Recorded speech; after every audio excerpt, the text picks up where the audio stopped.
When your missus says, but the homie says, and calls you his Pookie Bear, it kinda gets a man thinking about what love means. And for me, a big part of thinking about love is the anxiety of not doing enough and not being enough for the people that I choose to care about. So consuming is this fear that sometimes I worry about other universes where the people I love aren't being looked after. In a world where my missus was a worm, would I still love her? Don't sweat it, baby grill, I've been practicing.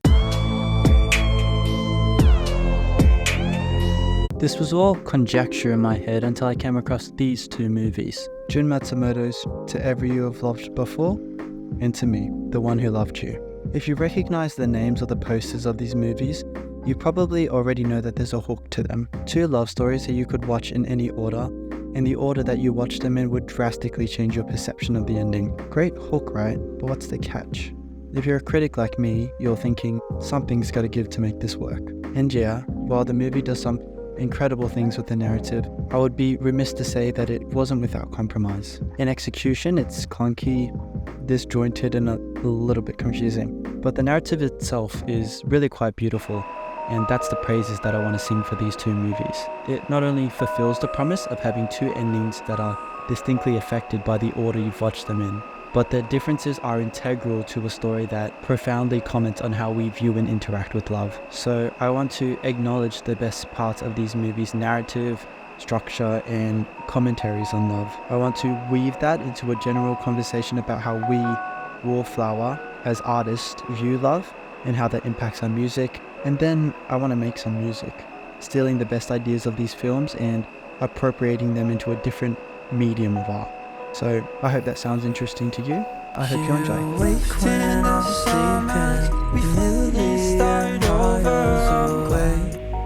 When it comes to the topic of love, there's a conversation with Ariel that I often think back on. Do you remember this conversation? Which one? I think it was the first time I was ever asked this question. It was like, what does love mean to you? Yeah, I remember that for sure. Yeah, I remember that. Do you remember what your answer was?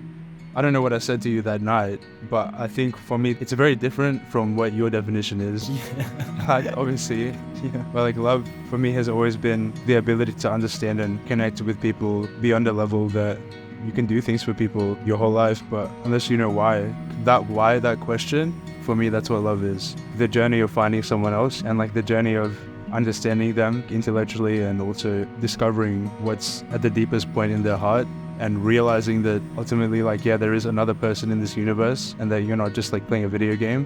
That's what love is to me. And I think for the way that Ariel views love, there's something to be said about how To Every You Have Loved Before questions not if, but wrestles with how love can transcend realities, how deep love can penetrate. That's a bad line. How deep your understanding of someone can permeate. Do you ever walk into a room and forget why you're there? I'm sure most people at the party are wondering the same question. Is onyx spelt onyx to you? Yeah, this one had me fucked up. Anyways, the main thesis of To Every You Have Loved Before is that these small everyday inconsistencies are due to the existence of parallel worlds. We shift between these worlds with our choices. With the more drastic the change, the farther the deviation from your original world, designated as 0.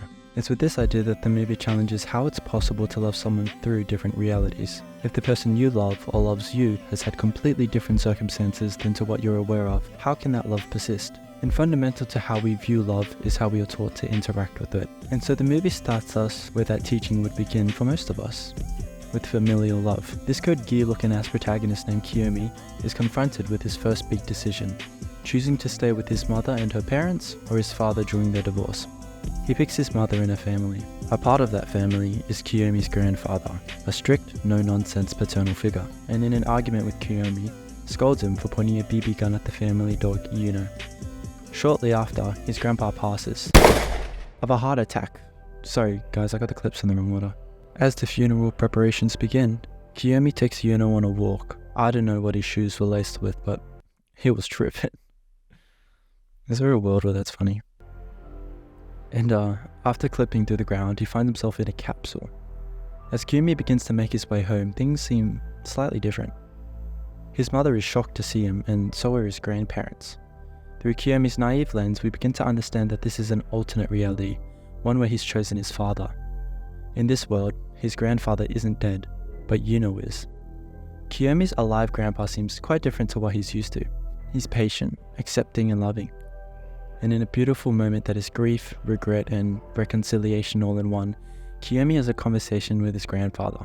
Although still confused about Kiyomi's demeanor and mention of a fight, he affirms his love for his grandson no matter how strict he might act or how many fights he has with him. Despite the shift, this grandfather is nothing but a different side to the grandpa Kiyomi is used to. This interaction shows that, despite the shift in circumstances, his grandfather has always made the choice to love Kiyomi. And through this grandfather that is analogous to his own, we gain an understanding that this is how the grandfather of Kiyomi's original world must have felt before he passed away too. Fundamental to Kiyomi's idea of love is the notion that love can persist across realities, because it is a part of the person and their actions and not the individual they are showing love to. This demonstration of love is key to Kiyomi's character, the way he chooses to love and the way he shows it. Kiyomi wakes up to find that, just as inexplicably as he entered this world, he has returned to his original reality. It's soon after we meet Kiyomi's classmate Kazune, and this understanding of love gets recontextualized. They're both high school nerds, both children of the leading experts of these parallel shifts, and in what seems to be an alien interaction to Kiyomi, Kazune tells him that she's from a distant reality, 85 shifts away, a reality where they're dating.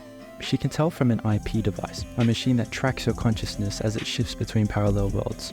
In reality, it was all a prank, and Kazune was of this world the entire time. That's the twist, movie 2 now. When it comes to the topic of love, but seriously, I think this is a great setup for both the nature of their relationship and sets up the theme for the rest of the movies. This prank begs a question. When you love a specific person, how do you reconcile your love for that person when they change? It's been demonstrated to Kiyomi that love is attached to yourself and is shown through your actions, but how does Kiyomi manifest that in himself and come to terms with what that really means? And the question goes deeper still. Whilst initially Kazune rejects Kiyomi's advances, they eventually begin to date in university, where the two are assigned to improving the reliability of the IP devices. What does it mean to be at the frontier of a science that tracks the ever-changing nature of the person you're in love with and quantitates it? This comes to a head when Kiyomi proposes to Kazune. Kazune slightly shifts during their proposal and switches back, which prompts Kiyomi to question, was it Kazune Zero who accepted the ring? During their wedding, Kiyomi comes to the conclusion he was taught so long ago in his interaction with his grandfather. In a poignant move that summarizes his answer to the question, how can you love someone across realities? He leaves his IP device on his dresser before walking down the aisle and committing the rest of his life to this Kazune. Why? Because Kiyomi loves Kazune. Regardless of any shift that could occur between them, loving Kazune is a quality of Kiyomi that will persist, and thus it doesn't matter whether or not he shifts into a different world, because his answer to Kazune will always be the same. I do. So Kiyomi's answer to this question becomes, I will. And soon enough, Kiyomi's commitment to this promise is tested. It's not long after that Kiyomi and Kazune have a child called Ryu, and on a family outing at a festival, there's a crazed man with a knife who in a frenzied rage is indiscriminately attacking any passerby, including Ryu, killing him. Only for Kiyomi to wake up and realize it was a nightmare. In reality, or this reality I should say, Kiyomi has managed to apprehend the attacker and save Ryu. In the days following, Kazune's normally cool demeanor turns erratic and overprotective of Ryu. Whilst Kiyomi brings up this strange departure in Kazune's behavior to his father, they are alerted of an optional shift. A consensual shift that swaps the target's consciousness with one from another world. The break from Kazune's usually calm and collected demeanor starts to make sense, and Kiyomi rushes home to find that both Kazune and Ryu are gone, IP device on the dresser. In her mother's desperate attempt at being with her child, Kazune has travelled from a world 14 shifts away, one where Kiyomi was not able to save Ryu. Kazune 14 blames herself for the incident and states that the Kiyomi of her world must blame her too. And during this interaction, another point is made about the way that Kiyomi loves. He understands that, despite the differences in circumstances, the Kiyomi of this Kazune's world doesn't blame her. Because no matter what path, I'm still me. People aren't made from their circumstances, but their actions. It's a real Mewtwo moment. I see now that the circumstances of one's birth are irrelevant. Maybe Kiyomi got that chin from mewing all the time.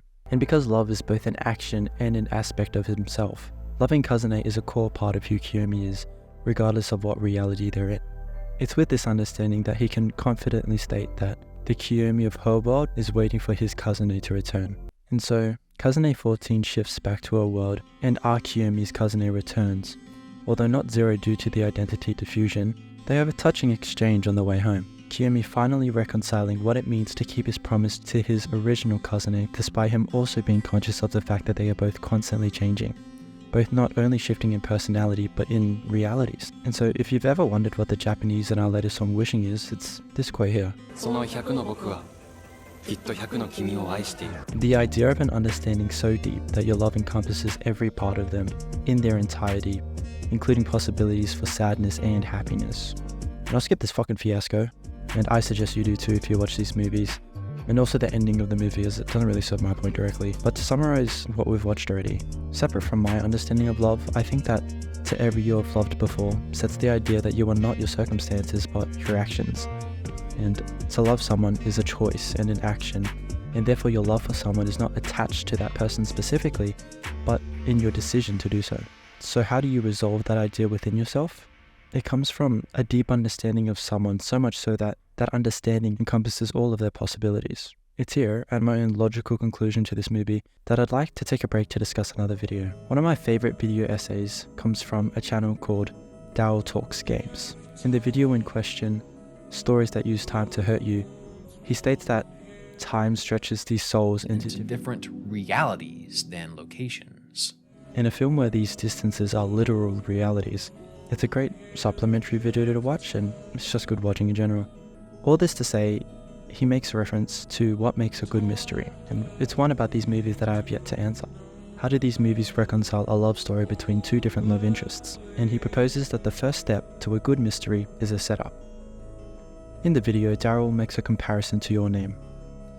If you haven't watched it yet, the movie centers around two characters, Mitsuha and Taki, who find themselves intermittently swapping bodies. They build a relationship through leaving notes, living each other's lives, and in the process, building an intimacy that, whilst odd at times, is unique at the very least and genuine at its very best.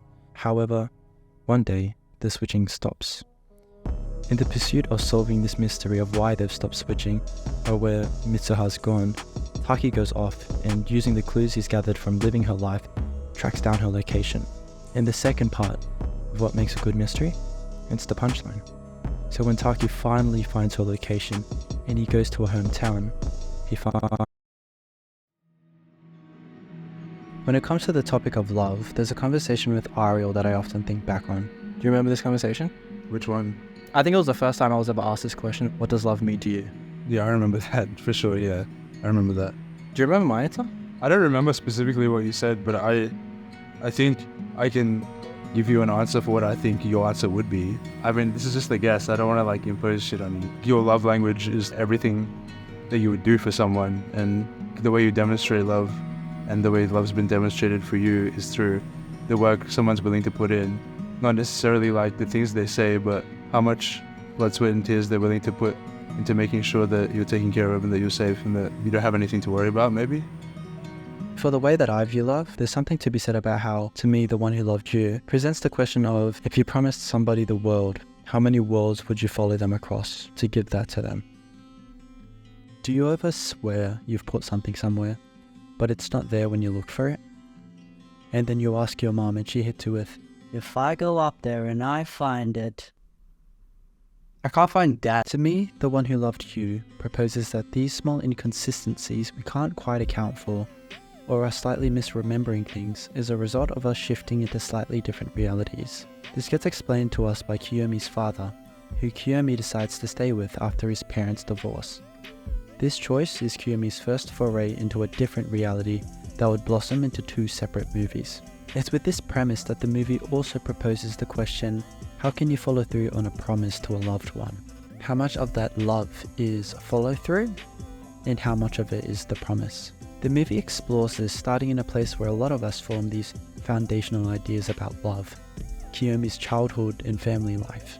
Not Kiyomi specifically, that would be weird. As any child would, Kiyomi loves their family dog, Yuno. Unfortunately, Yuno has died by a truck. Where did this clip come from? And rightfully so, Kiyomi is distraught. He wishes to see Yuno, and in this moment of weakness we meet Shiori. Shiori shows Kiyomi an IP capsule, a device which can transfer your consciousness to a parallel world. And to transfer to the world of your choosing, you simply need the intent to do so and wish very hard for that world. And it works. Kiyomi is whisked off to a world where Yuno is alive, and they're enjoying a walk together.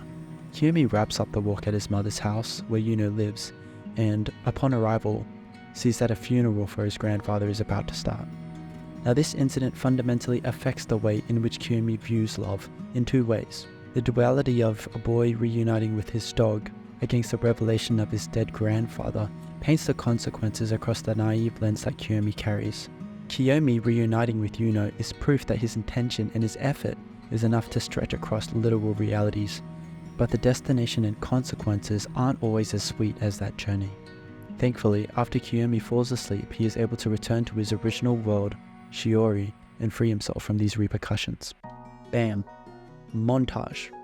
They have a great relationship, classic childhood romance stuff. Personally, whilst I really don't relate to this type of relationship, because at this age I wanted to die, it's nice for people who like romance movies. And it's also important because during this montage we learn a little bit about the dynamic between Shiori and Kiyomi. Shiori has a very deep want to help others regardless of the cost to her, and Kiyomi, whilst not sharing in this eagerness, promises in return to help Shiori if she ever needs it.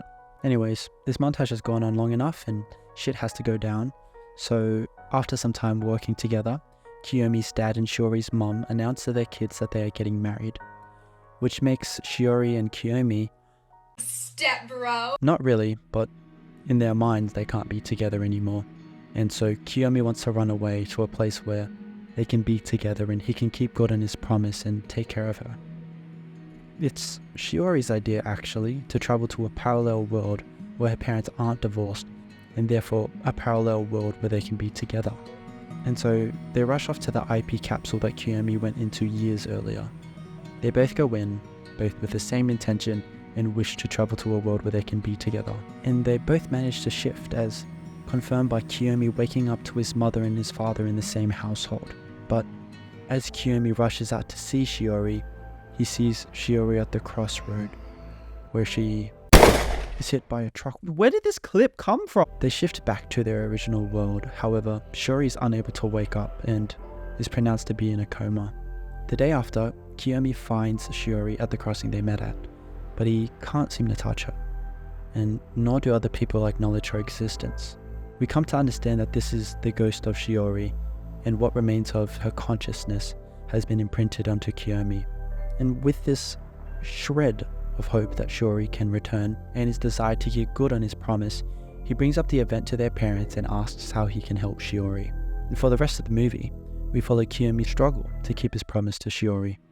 Kiyomi studies parallel shifting to help her, he visits her at the crossing, and he does tests late into the night at the lab. But despite his best efforts, Shiori's body gives up before Kiyomi is able to figure out a solution. This doesn't deter Kiyomi. Again, with the same manic devotion, Kiyomi turns his attention to time shifting, and reluctantly, with the help of his new assistant Kazune, he again sets on helping Shiori in the only way he knows how, to parallel and time shift to a point where Shiori isn't dead. At this point, even Shiori realizes how much time has passed and how self-destructive Kiyomi's obsession is. Shiori requests that Kiyomi break his promise to her and live on, but Kiyomi won't have any of it. And so we skip to 10 years later. Kazune and Kiyomi are catching up.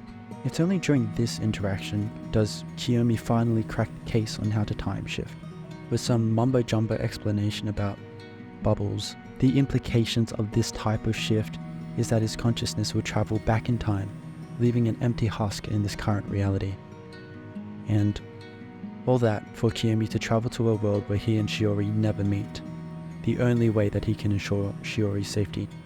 And he'll do it without wanting anything in return, besides a world where Shiori is happy and alive. Somehow, that value proposition is more than worth it to Kiyomi. And that's where I'll end it. because that's all I need to make my point. And honestly, I still hope that at this point you would still want to watch the movies. So when we look at these themes and scenes that have come across the screen, when we try to answer the movie's question, we see a running theme of Kiyomi's expression of love. It's dedication, it's effort, and like in the way he travels realities and Shiori stays with him, it's intention. Kiyomi literally moves reality, space, and time for the person he loves. And if those themes were running, the point in the movie where I think it stopped walking is this scene where Kiyomi promises to help Shiori. Because it makes sense, right? You don't love someone after you've done everything you can for them. And so it stands to reason that love isn't the fulfillment of a promise, which is why I didn't include the end of this movie in my summary, because it doesn't matter. Because defined in both his relationship to Shiori and his childhood, Kiyomi views love as synonymous with intent.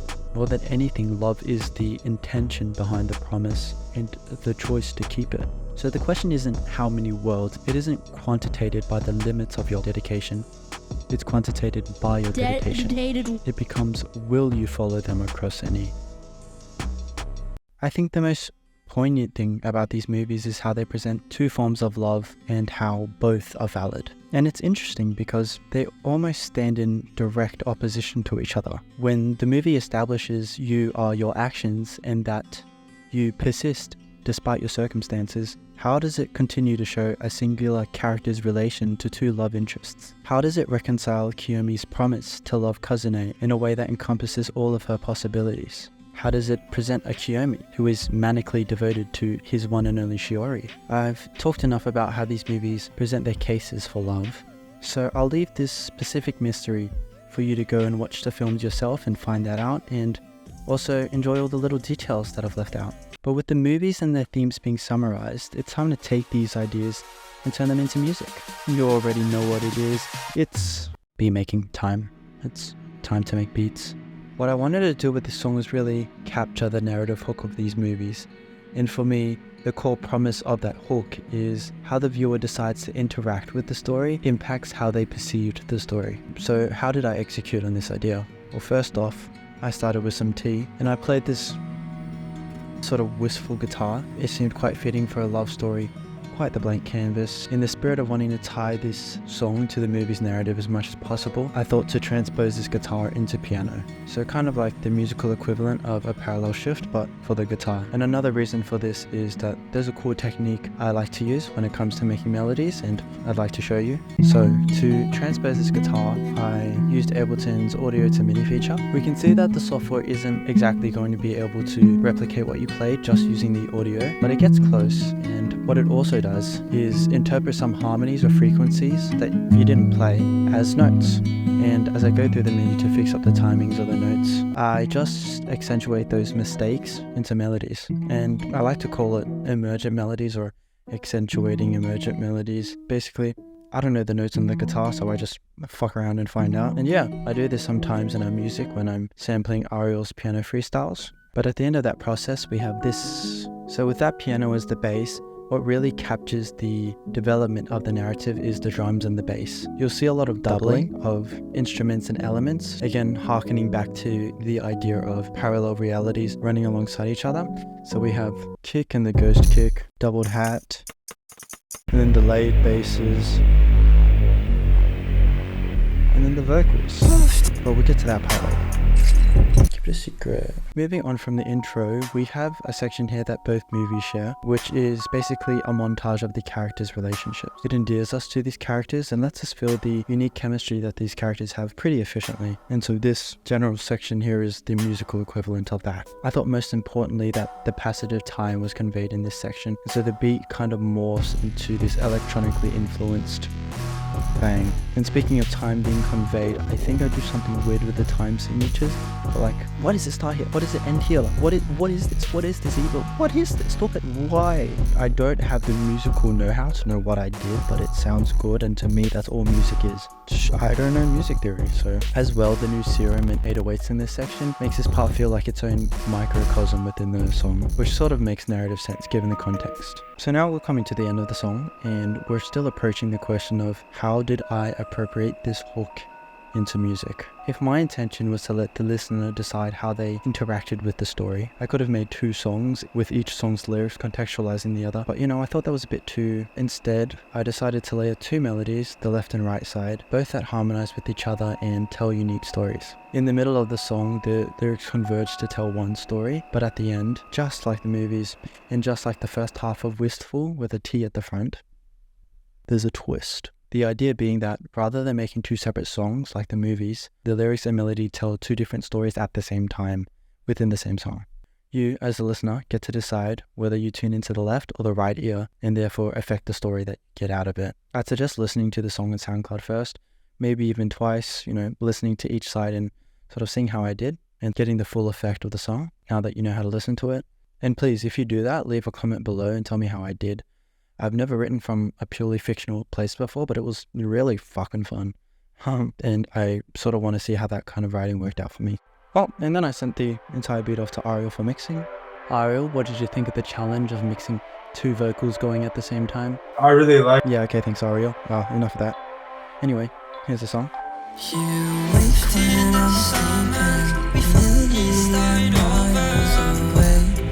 You don't like where I don't like that under the same world, 'cause you're told that I can't get to do what I did for you. When autumn leaves lightly, I fall back to you again, you again. And you breathe back life into me when I was gone, drowned, hoping I'd die. I'd be like crushed rocks in our hometown, glad for our bodies. I know you'd go breaking down, and I'd be there to warm you up. And even now I'll keep you warm, keep you warm, keep you warm. I've been yours since leaving on, since leaving on. Everybody leaving me, won't leave you alone. I'm coming on. I've been missing you all of these years. Back to your place, no one met me by tears. I was fucked, holding them back with my stare. I told them that I'm fine. I lived in the summer, we lived and started over our grave. We're drawn to this sign here, takes time and place. I'll keep you warm through everything. I'll keep you warm, keep you warm.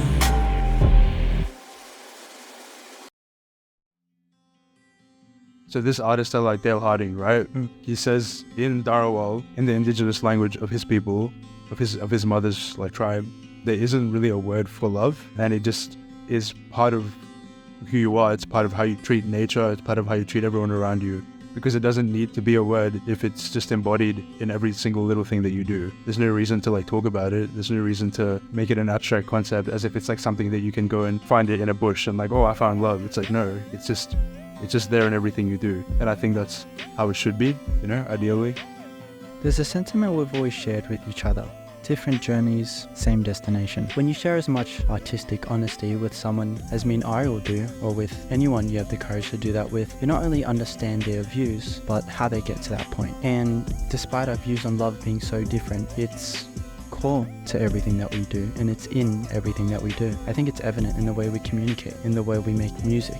And when we make music together, it's a display of our love for our craft, a display of our love for the people we've been with and the emotions and memories we've made together that we're expressing through our music. We get to the same place, but the journey is always different. And I think the process of sharing that makes our music infinitely more interesting than anything we can make by ourselves. And so when we ask the question, can love transcend realities, we find it is multifaceted. Would you choose to love someone and all of their possibilities throughout every reality, or would you follow them across realities to keep your promise to one version of them? When I view this question through the lens of a romantic relationship, which is to say my missus, I often find myself saying that I would love her in every universe that we would find ourselves in. But a part of me knows that's not true. Not because I don't love her or anything, it's just I can't see into those possibilities. I'd love to think that every iteration of me would love every iteration of her, or that my adoration for her would be enough to extend across all realities. But even if I can't see into those other realities, I know that I should do my best to love her in this one. And for me, that sort of answers the anxiety of if the people I love are being taken care of in another world, because it doesn't matter. And I've only got so much time in this reality. I can only do my best with the reality and the people that I have. Time is the most valuable, non-refundable currency that we have. And with that in mind, go check out the rest of the channel, guys. You can hear me spewing about my favorite genre of music over here. Check out our music in the description below. You might have heard a bit of our latest release, Wishing, which I wrote for my missus. It's about as sappy a love song as I can write, and we play with this idea of parallel lyrics and not necessarily storylines, but emotions in a little bit more depth in that song. So if you like the music in this song, go check it out. I'll see you all on the next one. Peace.